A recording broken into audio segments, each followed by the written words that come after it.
What's up everybody, it's Heidi and welcome back to the channel.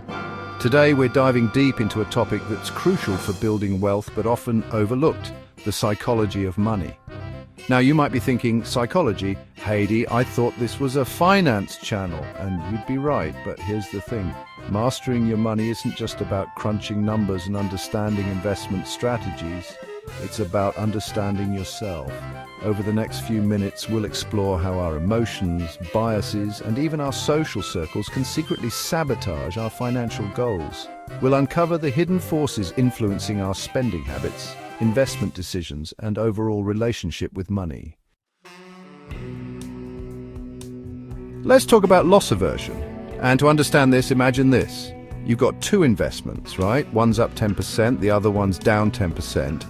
Now, logically, you know you should hold on to the winner and maybe even consider selling the loser to offset some taxes, right? But here's the thing. Studies have shown that the pain of losing money is twice as powerful as the pleasure of gaining it. That means that a $100 loss hurts twice as much as the joy of a $100 gain. That's loss aversion in action. And this sneaky psychological quirk can make us way too risk-averse, even when a calculated risk could make us more money in the long run. We hold on to those losing investments, hoping they'll magically bounce back even when all signs point to sell, sell, sell. Think about it. Have you ever held on to a stock longer than you should have because you didn't want to accept the loss? Or maybe you've been hesitant to invest in the first place because you were afraid of losing your hard-earned cash. We've all been there, and it's completely normal. But by recognizing this tendency for loss aversion, we can start to make more rational decisions. We can learn to cut our losses when necessary and take calculated risks that can lead to bigger rewards down the line. Now let's talk about money mindset.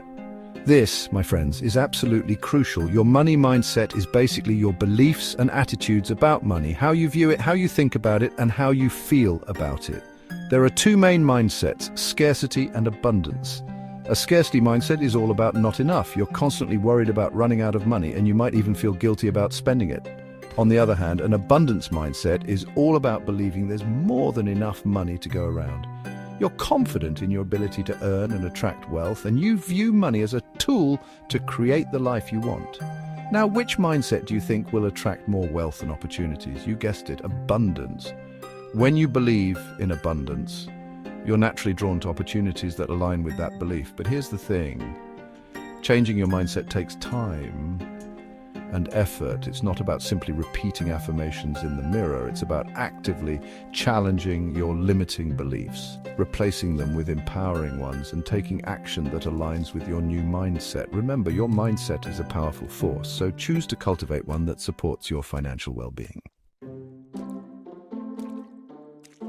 Ever heard of mental accounting? It's a sneaky little psychological trick our brains play on us, and it can really mess with our financial decisions. Basically, mental accounting is the tendency to treat money differently depending on where it came from or what we intend to use it for. For example, imagine you find a $100 bill on the street. Would you be more likely to spend it frivolously compared to, say, $100 from your paycheck? Many people would. It's found money, right? So it feels less real somehow. Or how about this? You budget $50 for eating out each week. You go out to dinner and it costs $60. Now you're probably thinking, okay, no big deal, it's just $10 over budget.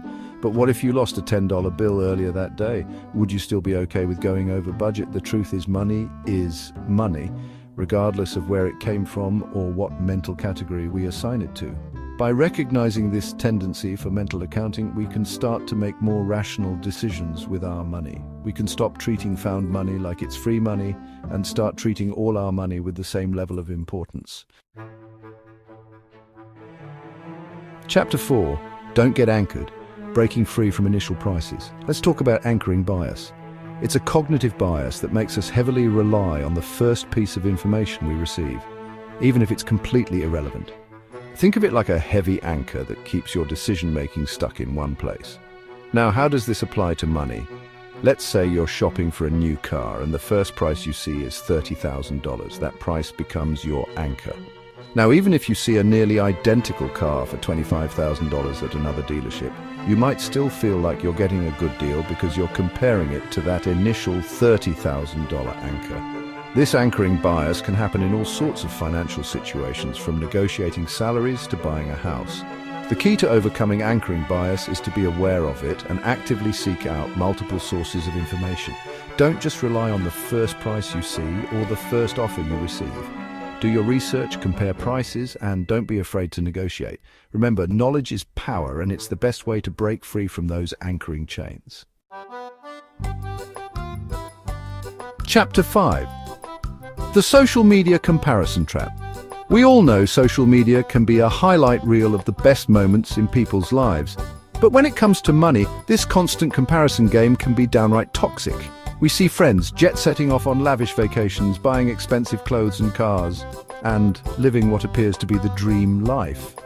And we start to feel inadequate, like we're not good enough or successful enough because we're not living the same lifestyle. But here's the thing, it's all a facade. Most people are not as well off as they seem on social media. In fact, many are drowning in debt trying to keep up with the Joneses. This social pressure to keep up with the Joneses can lead us down a dangerous path of overspending, debt, and financial stress. We start buying things we don't need with money we don't have to impress people we don't even like. So how do we break free from this comparison trap? First, remember that social media is not real life. It's a carefully curated version of reality. Second, focus on your own financial goals and values. What's important to you? What kind of life do you want to create for yourself? Don't let social media dictate your spending habits or make you feel like you're not good enough. You are enough. Chapter 6. The struggle is real. Why we choose instant gratification over future rewards. All right, let's talk about something called temporal discounting. This is a fancy way of saying that we tend to value immediate rewards more highly than future rewards, even if the future reward is much larger. Think about it. Would you rather have $100 today or $150 a year from now? For many of us, that instant gratification is hard to resist, even though waiting a year would mean more money in our pockets. This natural human tendency to prioritize the present can wreak havoc on our financial goals, especially when it comes to saving. Saving requires us to delay gratification, to choose the future reward over the immediate one. And that can be tough, especially in a world that's constantly bombarding us with temptations. But here's the thing, the future will come whether we're prepared for it or not. And when it does, we'll be glad we made the sacrifices necessary to build a secure financial future. So how do we overcome this tendency for instant gratification? One effective strategy is to make saving automatic. Set up automatic transfers from your checking account to your savings account each month, so you're less likely to spend the money before you have a chance to save it. Chapter 7. Money and Happiness, Finding Your Sweet Spot. Let's talk about money and happiness. Does more money actually equal more happiness? Well, it's a bit more complicated than a simple yes or no. Studies have actually shown that there is a correlation between income and happiness, but only up to a certain point.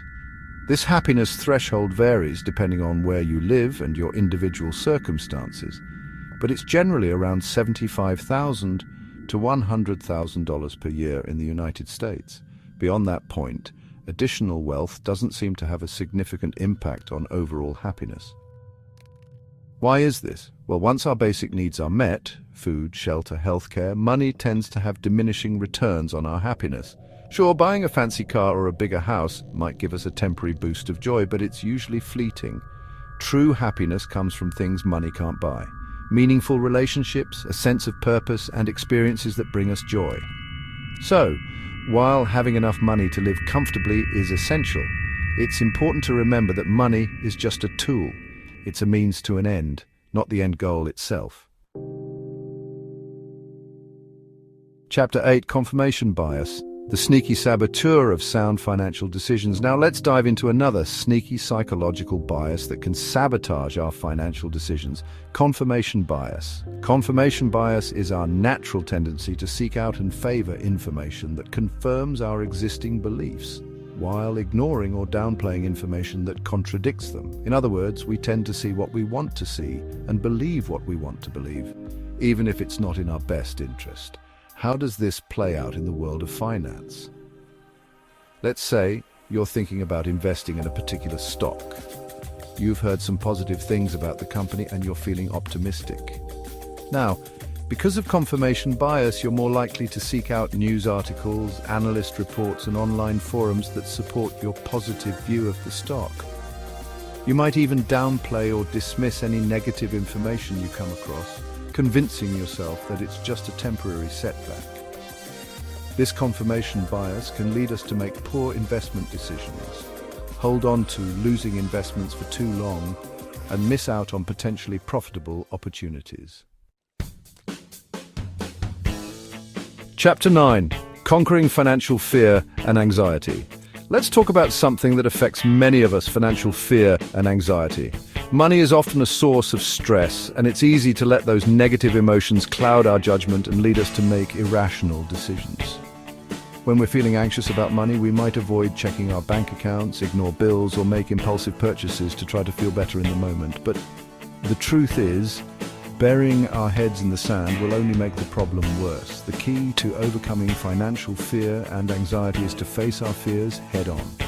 Start by creating a budget so you can see exactly where your money is going. Then create a plan to pay off any debts you have. Remember, knowledge is power, and the more you understand your financial situation, the less scary it will seem.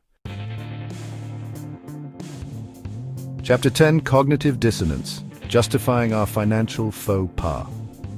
Ever made a financial decision you knew deep down wasn't the smartest move, but instead of admitting you made a mistake, you found ways to justify it?